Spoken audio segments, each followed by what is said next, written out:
Hello friends, welcome back to the channel. I am Catrice, the creator behind Catrice Designs, and I'm so happy you are here today.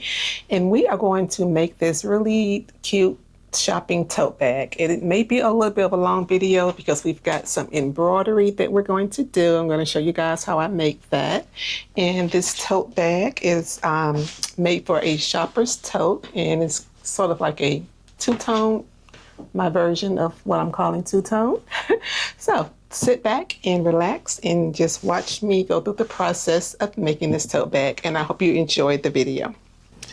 Okay, everybody, let's get started. We are going to be making the shopper's tote bag, the one that I showed you in the intro. So I've got my fabric pieces. I'm using 100% cotton fabric, so you're going to need 2 panels. And I will give you the measurements in a second.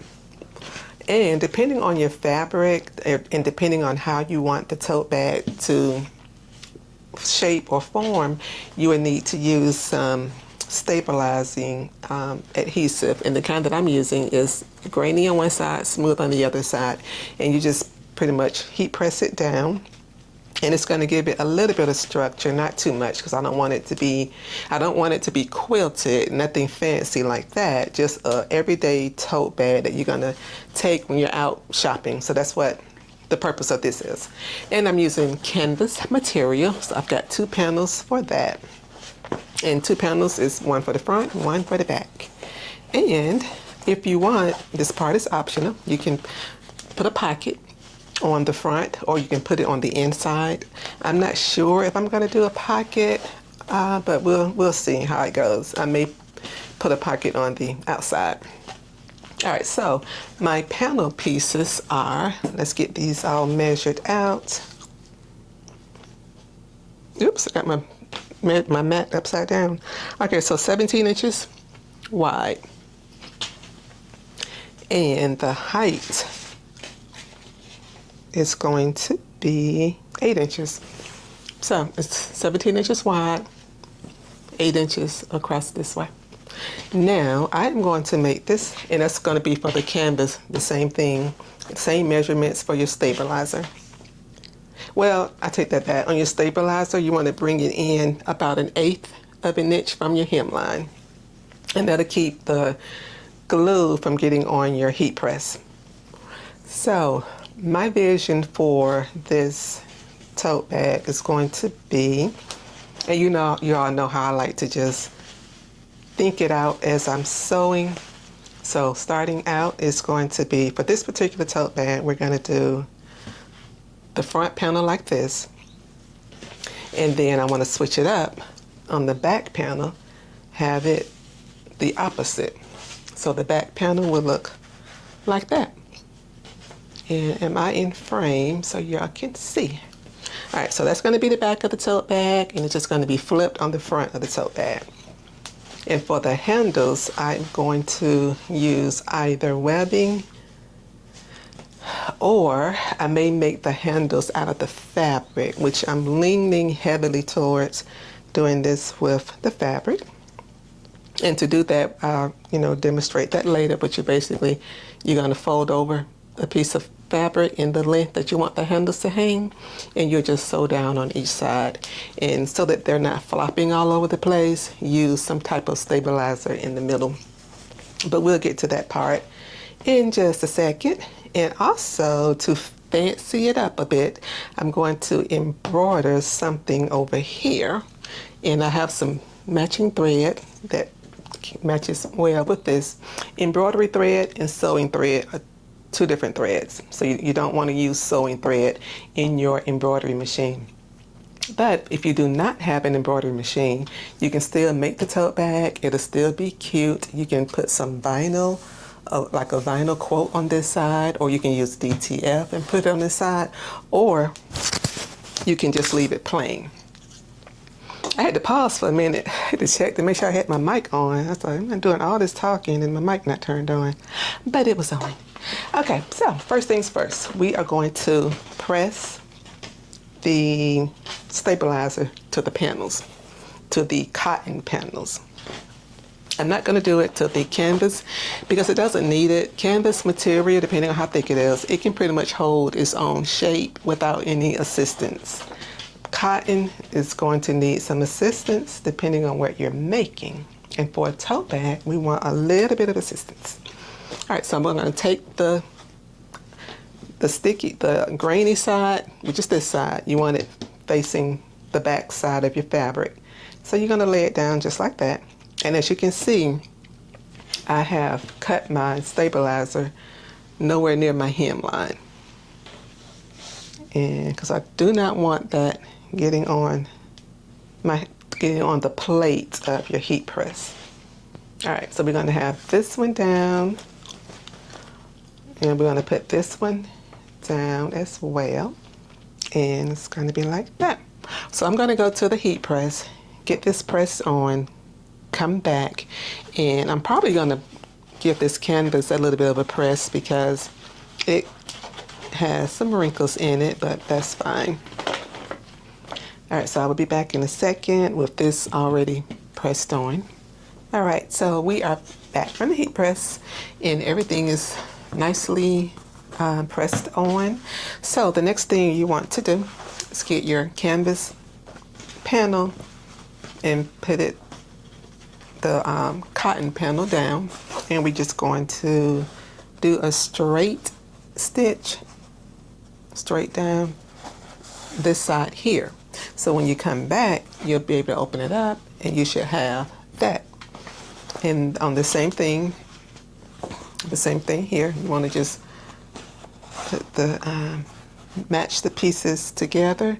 Go ahead and do a straight stitch all the way down, and then we will come back and go ahead and figure out what design we're going to use for the embroidery. I have an idea in mind, but we'll be working on that. And I guess the next thing, before I sew the two pieces of panel together, I'm going to think about the strap length.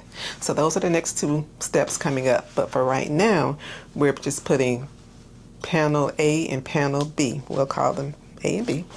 Put them together and sew straight down. And we will be back to work on the straps and the design. Okay, so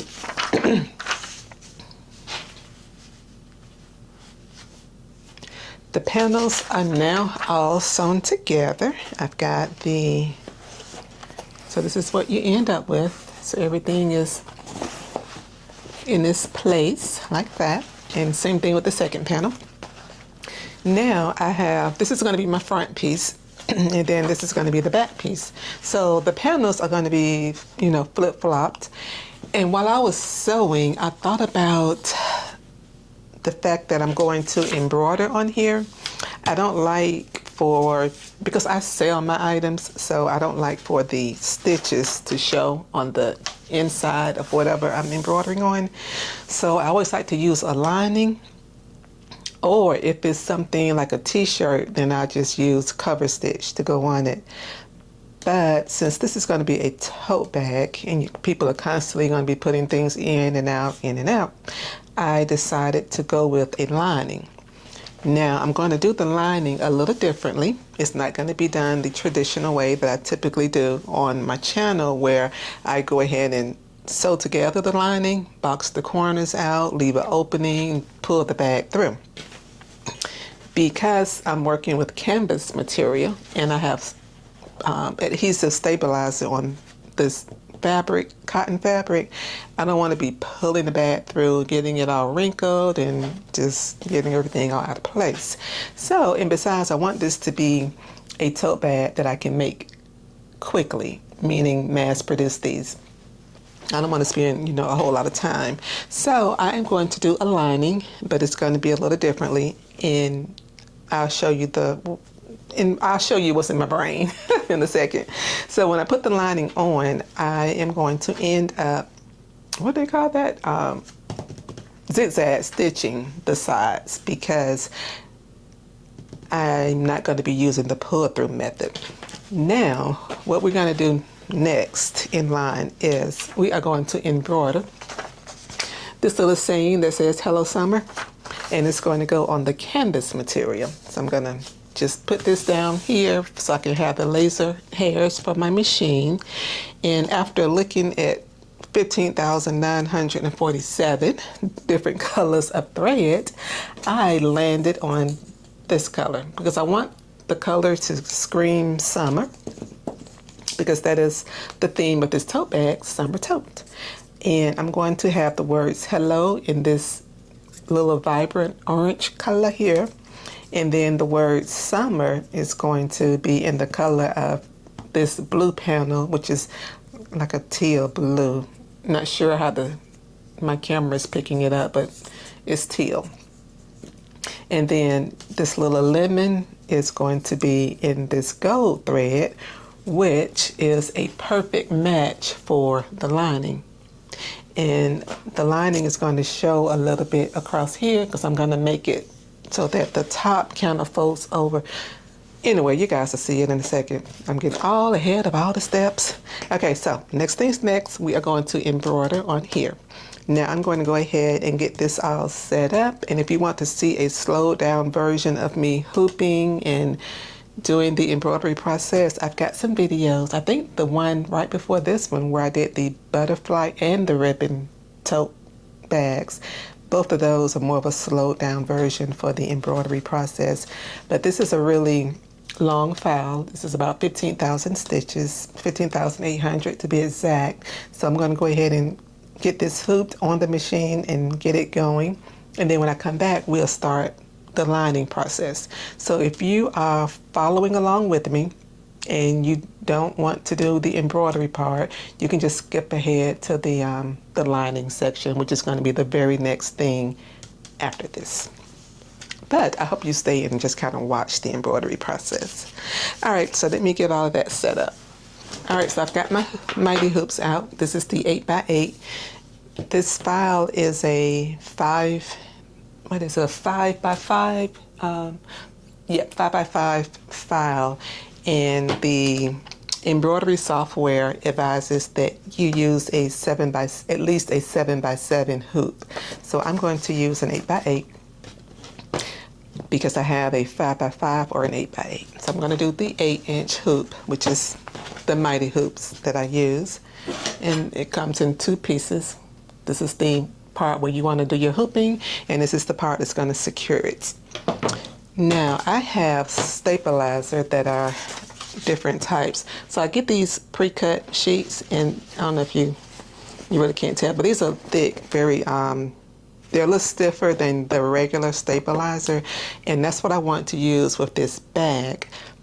But I don't have any that is large enough for this hoop. So what I'm going to do is what's called floating the design. I'm going to take my tearaway stabilizer, put it on my hoop, and go ahead and just cut this down to size. And I'm going to get it situated like that. Now I'm going to take this piece that I really want the stitches to adhere to. I'm just going to lay it on top like that. And I'm going to use just a little bit of embroidery tape, which is this right here. I use the Kimberbell brand, but you can use any brand of embroidery tape. I like their brand because it's a soft tape, and it doesn't, when you go to pull it up off your fabric, it doesn't leave any sticky residue, and it's very easy to work with. But anyway, so I've got this hoop like that. Now I'm going to take, you know what? I forgot to tape this down.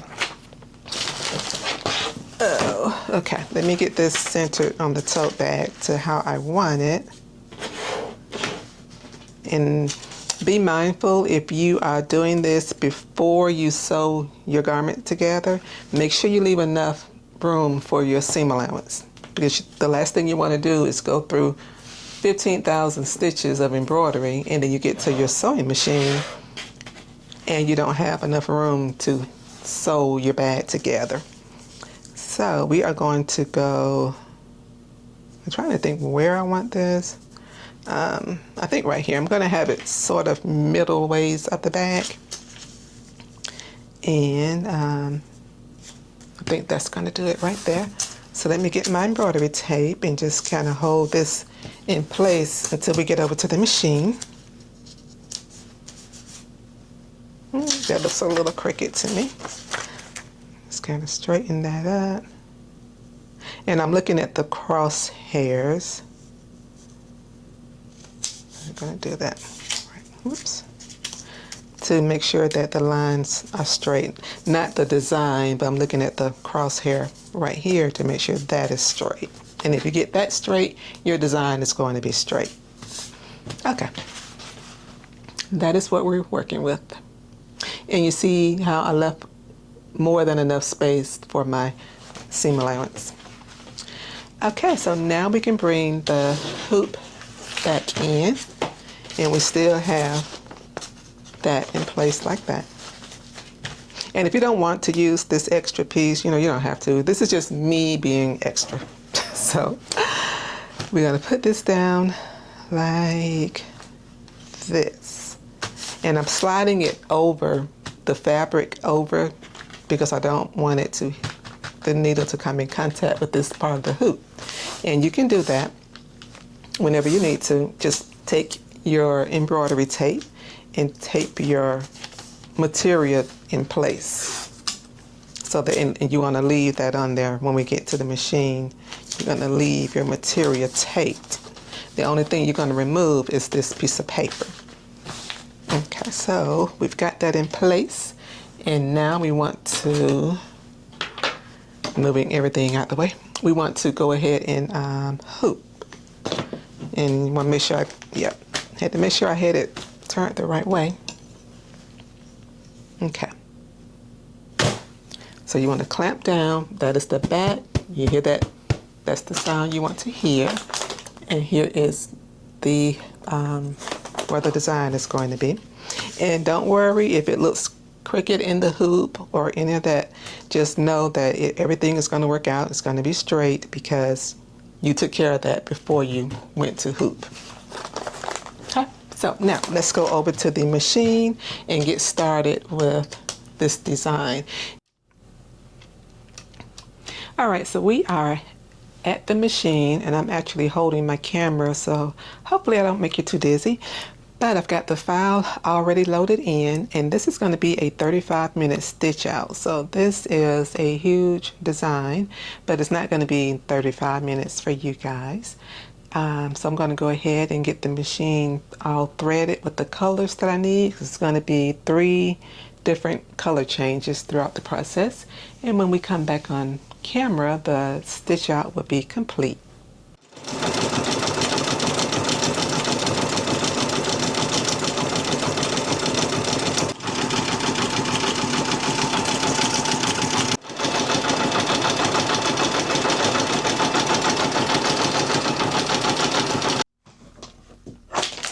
Okay, here's the final stitch out, and I absolutely love it. That is a gorgeous stitch out. This design, I've got this on Creative Fabrica, and it is by far one of my most favorite designs by them. So now I'm just going to unhook this so we can go ahead and get this finished up. The only thing I need to figure out is if I want to offer this in my shop or not, because it is such a long stitch out, such detailed embroidery. I may just offer these at the craft fairs that I do. I have a, oops, sorry for the noise. I have a book themed craft fair coming up in September, and I may do these there, or I could just offer them as a limited edition on my website. You know what? I think that's what I'll do. But look at that. Is that not gorgeous? All right. I cannot wait to see how this is going to turn out. Absolutely love it. All right. So once you get the embroidery done, now it is time to go ahead and attach the lining. And remember when I was saying that normally I would go ahead and put together my lining and pull it through, but I don't want to get all of this messed up. So, oh, I forgot about this back part. Let me get my scissors. I took the tear away stabilizer off, but this here is cutaway. So I'm gonna start out with cutting it with these scissors here, and then I'm gonna switch to some embroidery scissors so that I don't accidentally hit my stitches or my fabric. But to get the bulk of it out of the way, you can just use regular scissors. And now, to be more detailed, you get the fancy scissors out. All right, so I'm just going to go in, put them the right way. These scissors have a curve so that you don't run the risk of cutting your fabric.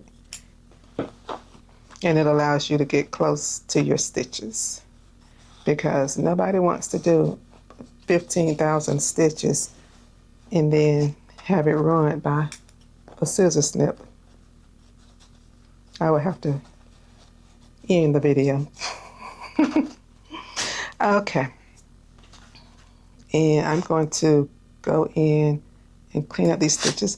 The digitizer on this design did an amazing job. There were not a lot of jump stitches.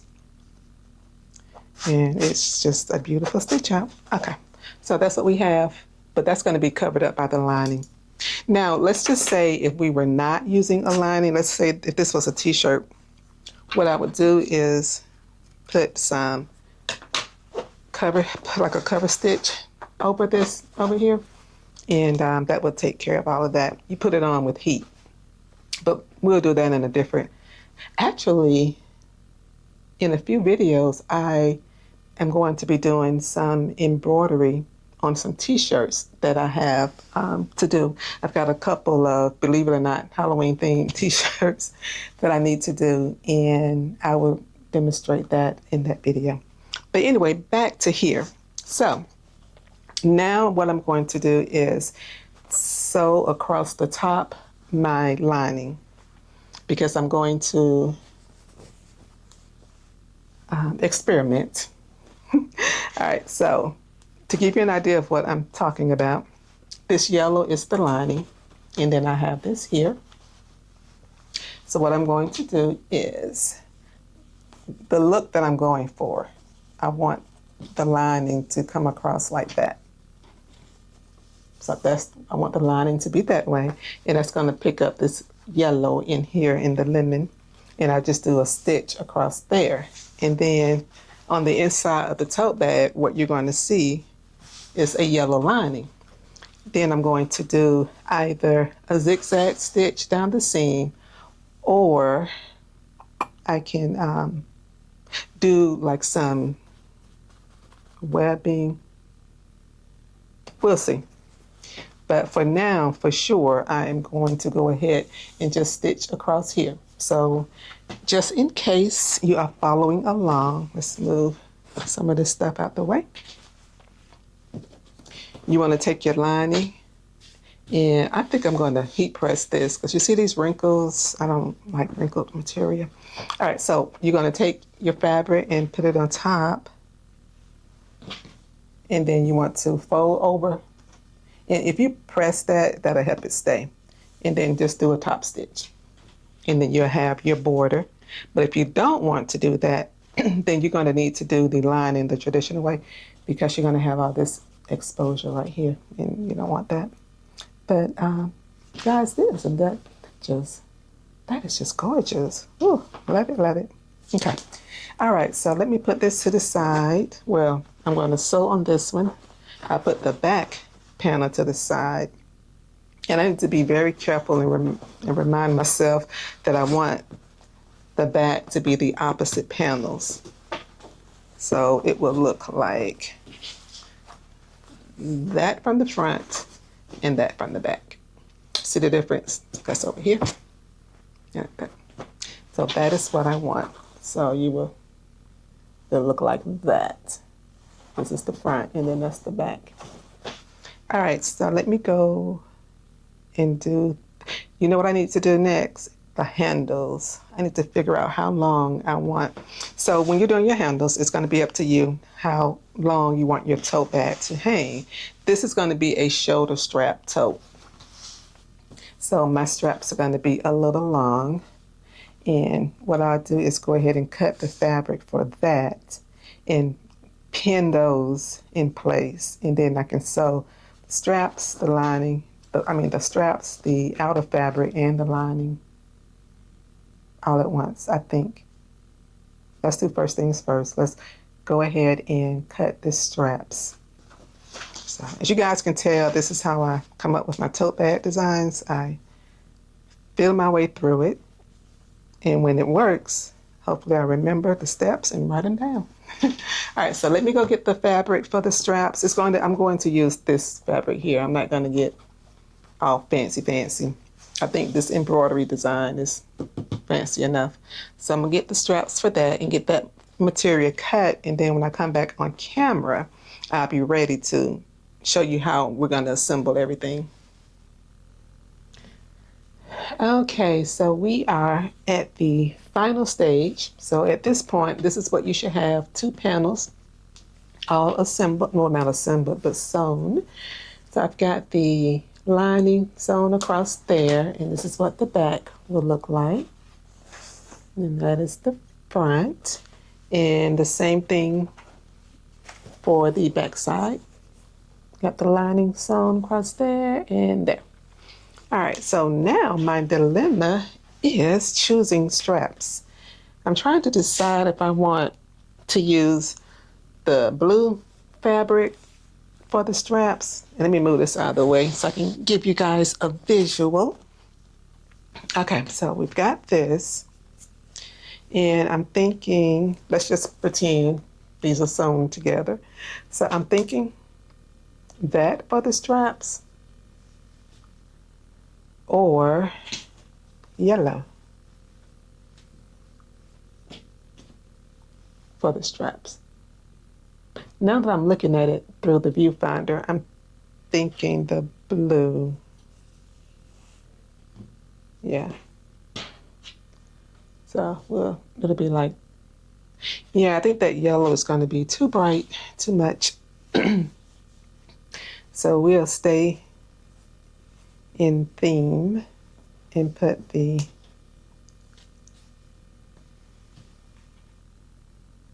we'll go with that. Blue straps instead of the yellow. So let me go ahead and sew these. So these straps are going to be, I'm trying to see if I want to do them like that on the outside and then just do, you know how you see tote bags where you can see the straps on the outside and they have this like a X here sewing them together, or put it on the inside and then I just sew here on the border. Yeah, maybe I do that. Oops. Okay. So this is what the bag will end up looking like. All right. So you would sew your straps on if you want to do the outside with the X or do them on the inside of the panel with the X. Either way is fine. And I'm going to add a little bit of stabilizer simply because I don't like my straps to be all flopping over the place, but not too stiff also. So a little bit of stabilizer. And the straps are coming in at 28.5 inches long. And then when you go to fold them, it'll still be a good shoulder length strap. I'm still thinking about this blue or yellow. So far we're going with the blue.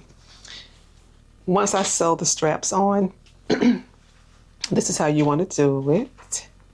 What did I say I was going to do inside? Yeah, inside.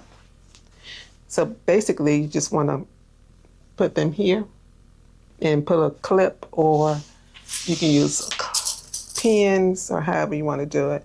But when you sew them this way, you have to just, try to sew as neatly as you can so that it looks intentional.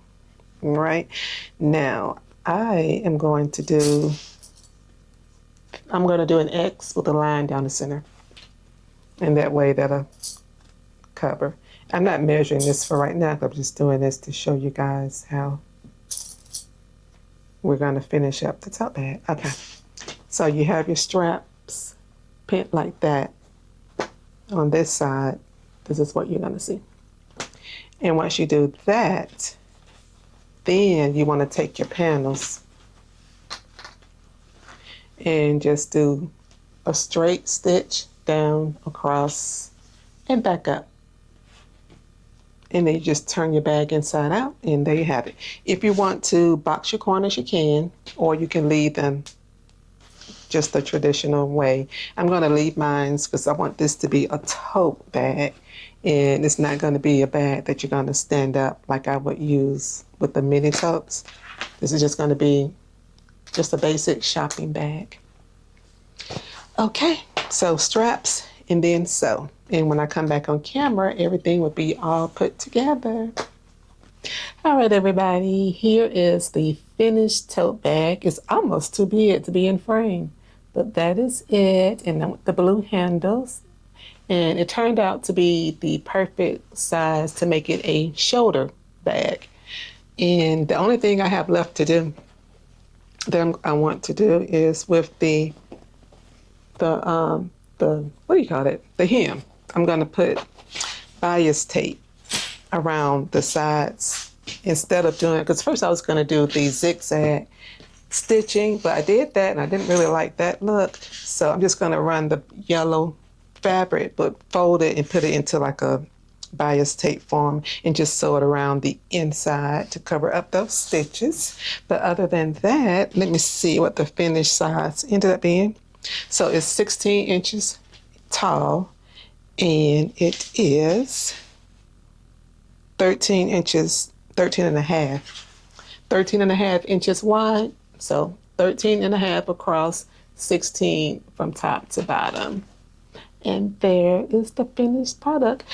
Okay, so I hope you guys made it to the end of this video. I appreciate you being here. We are steadily growing. I'm so excited about that.